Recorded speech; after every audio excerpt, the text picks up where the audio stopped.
Trabajar de noche en un hotel de lujo te enseña a leer a la gente. Ves la fachada que presentan al mundo, y unas horas más tarde, ves los monstruos que se esconden debajo cuando el alcohol y el privilegio les quitan la máscara.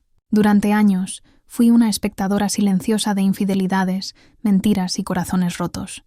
Pero una noche, decidí dejar de ser espectadora y convertirme en arquitecta. Quédate y descubre cómo la crueldad de un hombre se convirtió en el plano de su propia humillación. El aire en el vestíbulo de un hotel de 5 estrellas a las 11 de la noche es diferente. Es un silencio espeso, casi tangible, pulido por el constante ir y venir de la riqueza. El aroma es una mezcla calculada de lirios frescos, cuero y el sutil aroma a limpio del mármol recién abrillantado. Llevaba casi 5 años trabajando como recepcionista en una de las cadenas más opulentas del mundo, y este hotel en particular, una aguja de cristal y acero en el corazón del distrito financiero, era el patio de recreo de una fauna muy específica.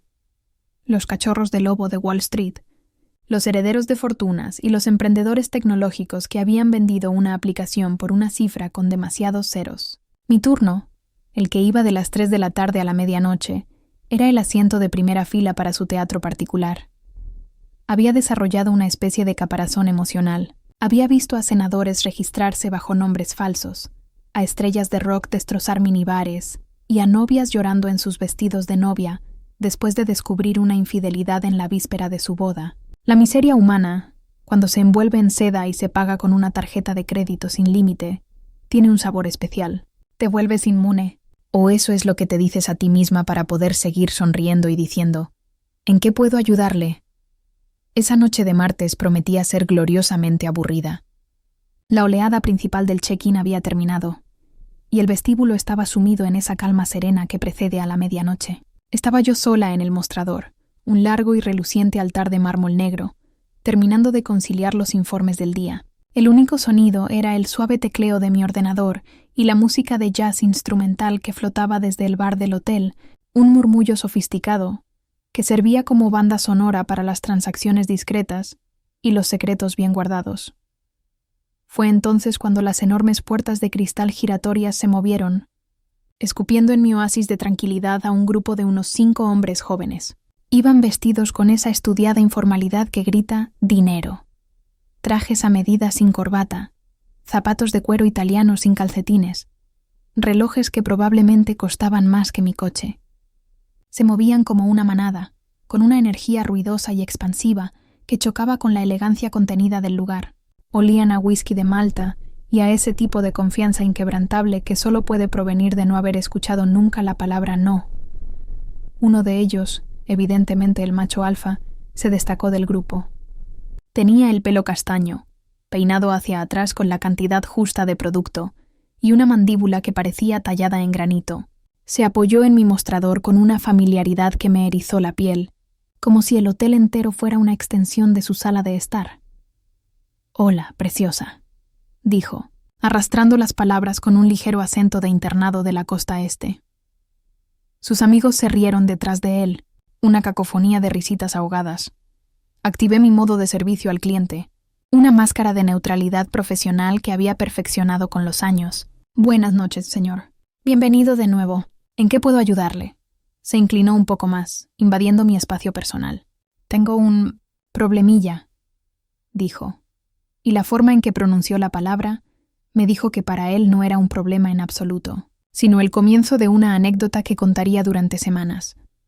Me contó una historia que sonaba sacada del manual del perfecto idiota. Él y sus amigos estaban en un bar exclusivo de la zona, celebrando un acuerdo multimillonario o el cumpleaños de un yate.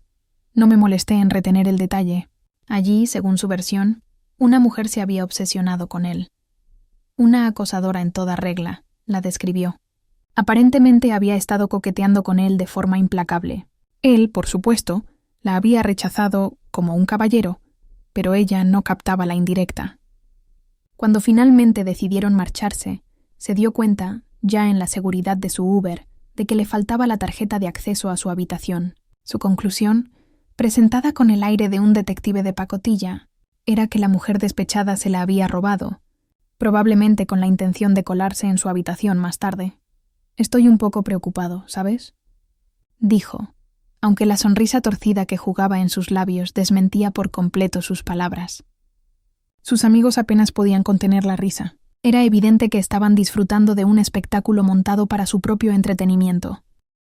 Mientras él hablaba, mi cerebro de recepcionista, entrenado para detectar inconsistencias y potenciales problemas, empezó a hacer horas extras. Algo no cuadraba.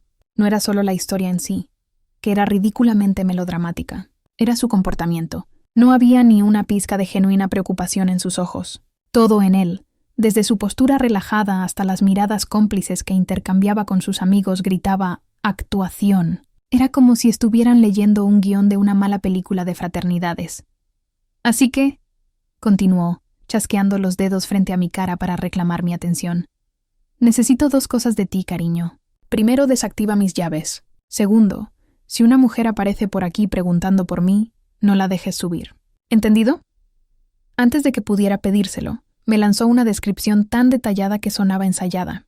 Es alta, como de 1,75 m, pelo castaño largo, muy liso. Lleva un vestido verde, de seda o algo así, de esos que se pegan al cuerpo, y unos tacones de aguja que podrían perforar este maldito mármol.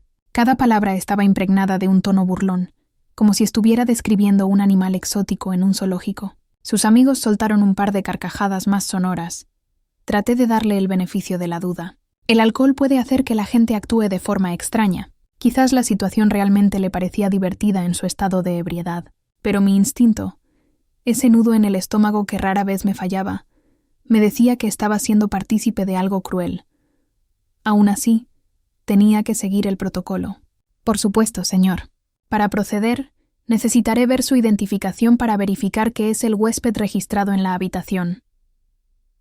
Me lanzó su cartera de cuero sobre el mostrador. Localicé su reserva, confirmé su identidad y procedí a desactivar las tarjetas de acceso asociadas a su suite. Mientras programaba las nuevas llaves, decidí poner a prueba su historia.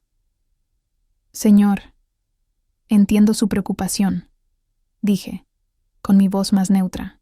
«Si se siente inseguro o cree que su privacidad ha sido comprometida, nuestro protocolo nos permite ofrecerle un cambio de habitación a un piso diferente, sin ningún coste adicional». La reacción fue explosiva. Él y sus amigos estallaron en una carcajada tan fuerte y genuina que un par de huéspedes que cruzaban el vestíbulo se giraron a mirar. Le costó recuperar el aliento. No, cielo», dijo, secándose una lágrima imaginaria. «Eso sería exagerar un poco, ¿no crees? Con las llaves nuevas será más que suficiente. Gracias por tu diligencia».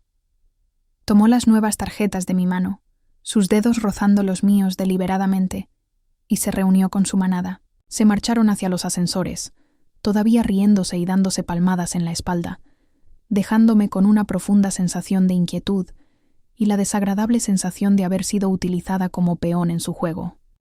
Pasó casi una hora, la adrenalina de la extraña interacción se había disipado, reemplazada por el cansancio habitual del final del turno. Mi compañero, David, un estudiante universitario tranquilo y observador que cubría el turno de noche, llegó puntualmente a las 11:45.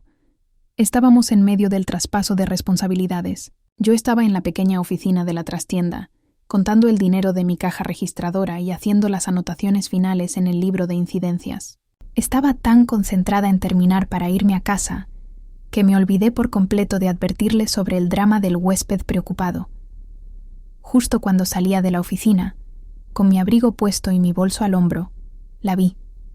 Fue como ver a un fantasma que acababan de describir. Una mujer alta, con un precioso vestido de seda verde esmeralda que se arremolinaba alrededor de sus piernas, cruzaba el vestíbulo a toda prisa. Su largo y liso pelo castaño caía como una cortina sobre su espalda. Estaba descalza, sujetando un par de tacones de aguja de aspecto letal en una mano. Se movía con una mezcla de pánico y determinación, y supe, sin la menor duda, que era ella. Mi corazón dio un vuelco al ver a David, desde detrás del mostrador, pulsar el botón que abría la puerta de seguridad que daba acceso a los ascensores para huéspedes. «David, no», grité en un susurro urgente, corriendo hacia él y dejando caer mi bolso al suelo. «¿Qué haces?».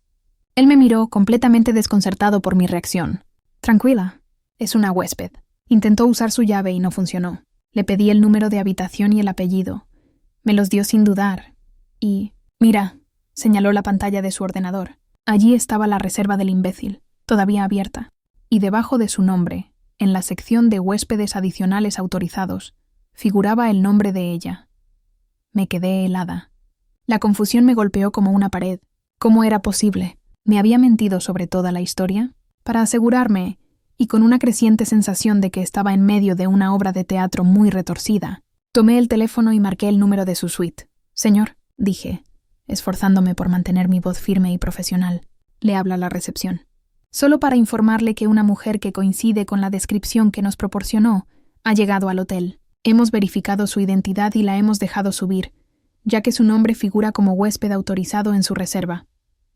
La respuesta que recibí fue una explosión de risas amortiguadas al otro lado de la línea. «Ah, sí, se me olvidó por completo ese pequeño detalle», dijo él, su voz goteando una diversión cruel.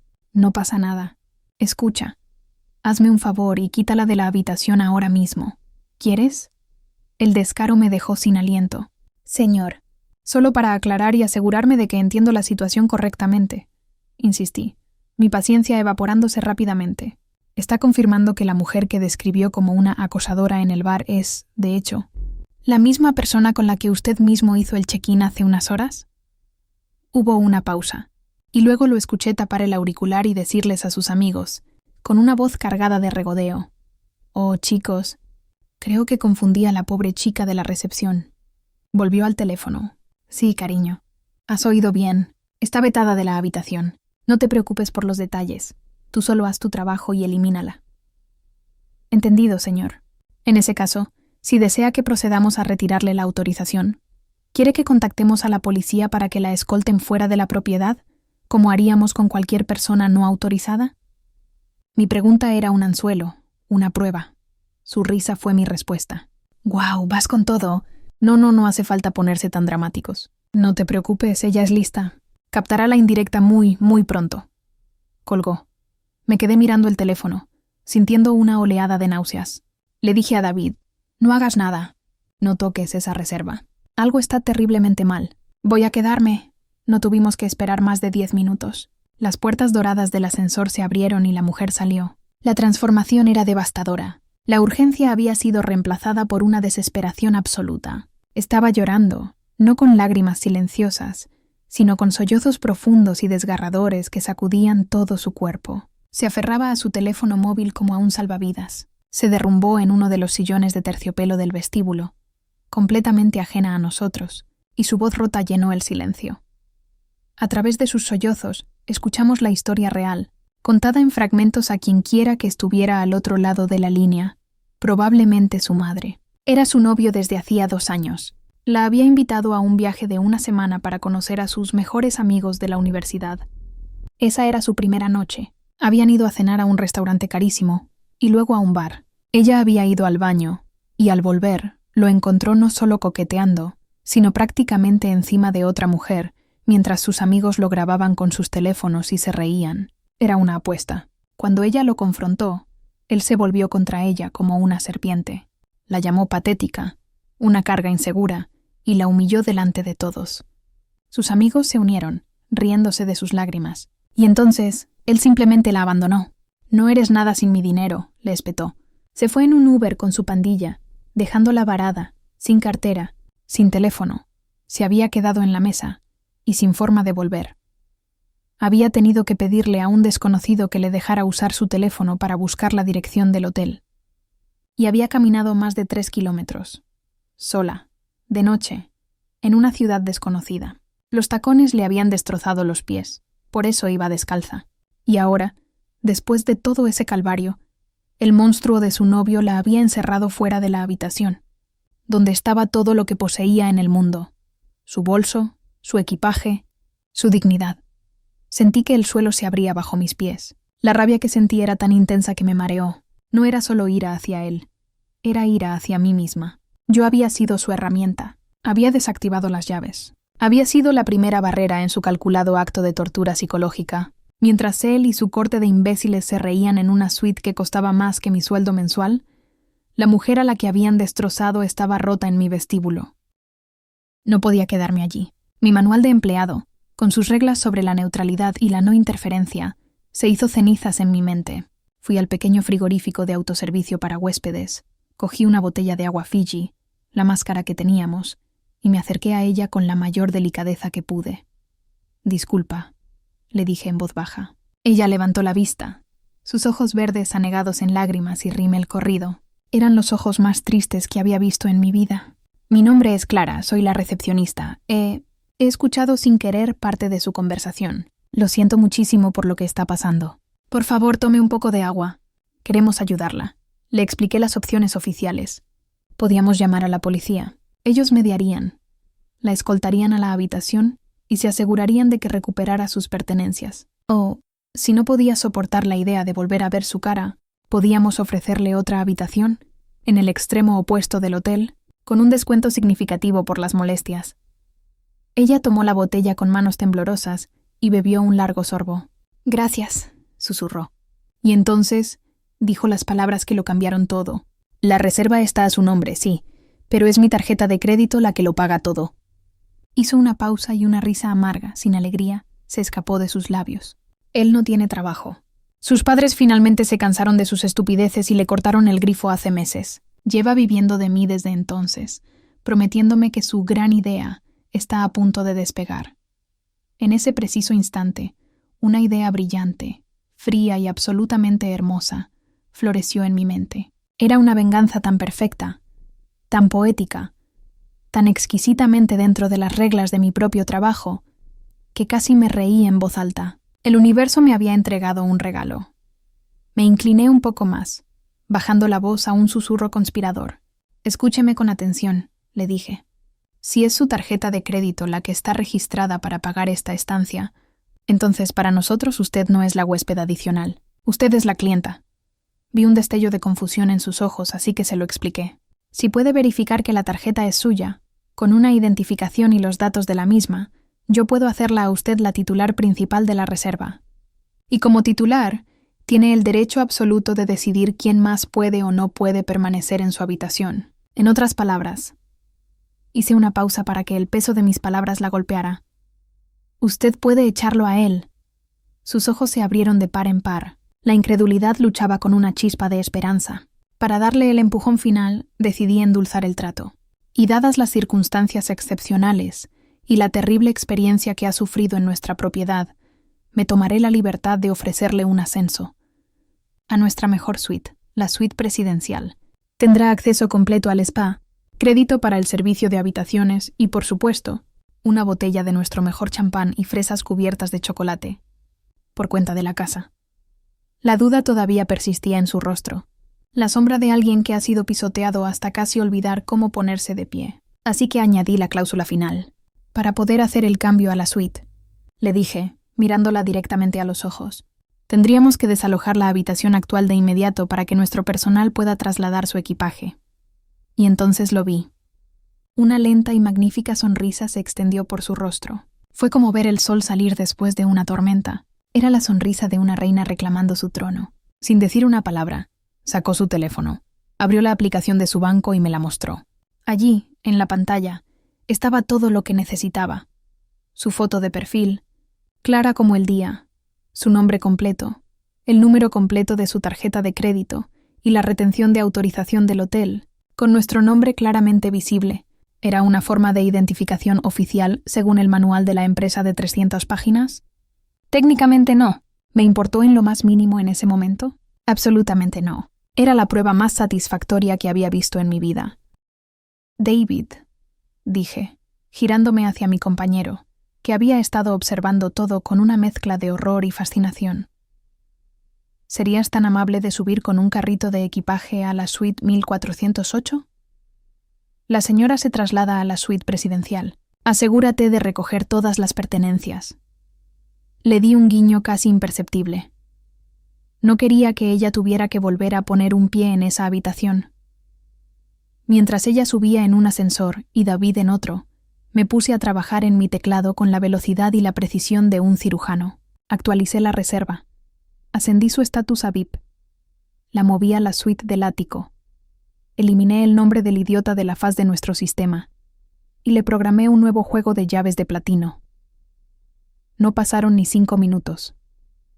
El teléfono de la recepción sonó con una violencia que casi me hizo saltar. Lo descolgué con una calma deliberada. ¿Qué demonios está pasando?, gritó la voz del otro lado, tan distorsionada por la rabia que apenas era humana. ¿Por qué hay un maldito botones en mi puerta metiendo mis trajes de Armani en un carrito? Adopté mi tono más sereno y corporativo, ese que usaba con los clientes más irracionales. Buenas noches, señor. Le habla Clara, de recepción. Me temo que ha habido una actualización en el estado de su reserva. El método de pago que teníamos registrado ha sido reasignado por el titular de la tarjeta. Si desea permanecer en el hotel, deberá bajar a recepción inmediatamente y proporcionar una nueva forma de pago válida para asegurar la habitación. La explosión fue de proporciones nucleares. Una cascada de insultos, amenazas sobre cómo su padre era dueño de la mitad de la ciudad, promesas de que no solo me despedirían, sino que me demandarían hasta dejarme en la ruina. Esperé pacientemente, escuchando el crepitar de su ego al desintegrarse. Cuando finalmente se detuvo para tomar aire, respondí con la misma calma glacial. Entiendo perfectamente su frustración, señor. Sin embargo, la política del hotel es clara. Dispone de exactamente 9 minutos para presentarse en recepción y regularizar su situación. Pasado ese tiempo, lo consideraremos una persona que se niega a pagar y procederemos según corresponde. Colgó con un sonido que fue mitad grito, mitad sollozo. Inmediatamente después, descolgué el teléfono y marqué el número directo de la comisaría local que teníamos para incidentes no urgentes. Les expliqué la situación con una eficiencia tranquila. Un individuo en la habitación 1408 cuya forma de pago ya no era válida se negaba a pagar y se mostraba verbalmente agresivo. Cuando los 2 agentes de policía entraron en el vestíbulo unos minutos después, la imagen debió de ser surrealista. Subimos juntos en el ascensor. La expresión en las caras de él y sus amigos cuando David abrió la puerta para dejarnos pasar es una imagen que se ha quedado grabada en mi memoria como una obra de arte. La arrogancia se derritió, reemplazada por un pánico pálido y sudoroso. Los agentes fueron increíblemente profesionales. Les explicaron que, al no tener un método de pago válido, estaban ocupando la propiedad de forma ilegal y debían desalojarla de inmediato. Uno de sus amigos, en un intento desesperado por salvar la situación, sacó su tarjeta American Express Centurion. No hay problema, nosotros pagamos. Póngalo todo en mi cuenta. El oficial se giró hacia mí. ¿Es eso aceptable para la dirección del hotel? Le dediqué al grupo mi sonrisa más brillante, más dulce y más profesional de toda la noche. No, los vieron recoger sus cosas y los escoltaron fuera del edificio. La última imagen que tuve de él fue la de un niño rico teniendo su primera rabieta real, quejándose a gritos mientras arrastraba sus propias maletas Louis Vuitton por el vestíbulo. ¿Por qué no? Nadie le ofreció un carrito. David me contó al final de mi ahora muy extendido turno que la mujer estaba absolutamente feliz en su nueva suite. Había rechazado el champán, diciendo que lo único que quería era darse un baño de 1 hora en la bañera de hidromasaje y dormir durante 12 horas en esa cama tamaño California King, sola. Nunca la volví a ver. El idiota, por otro lado, se convirtió en una pequeña leyenda en el hotel. Llamó durante días, gritándole a diferentes miembros del personal, y dejó una docena de reseñas falsas en todos los sitios web de viajes imaginables. Nuestro equipo de relaciones públicas las eliminó todas. Espero que ella esté en algún lugar, viviendo una vida fabulosa, libre de él y de su veneno. Esa noche, en el silencio pulido de un vestíbulo de hotel, aprendí una lección valiosa. En un mundo construido sobre el privilegio y el poder, a veces la llave correcta en la mano correcta no solo abre la puerta de una suite presidencial, sino que cierra para siempre la puerta de una jaula.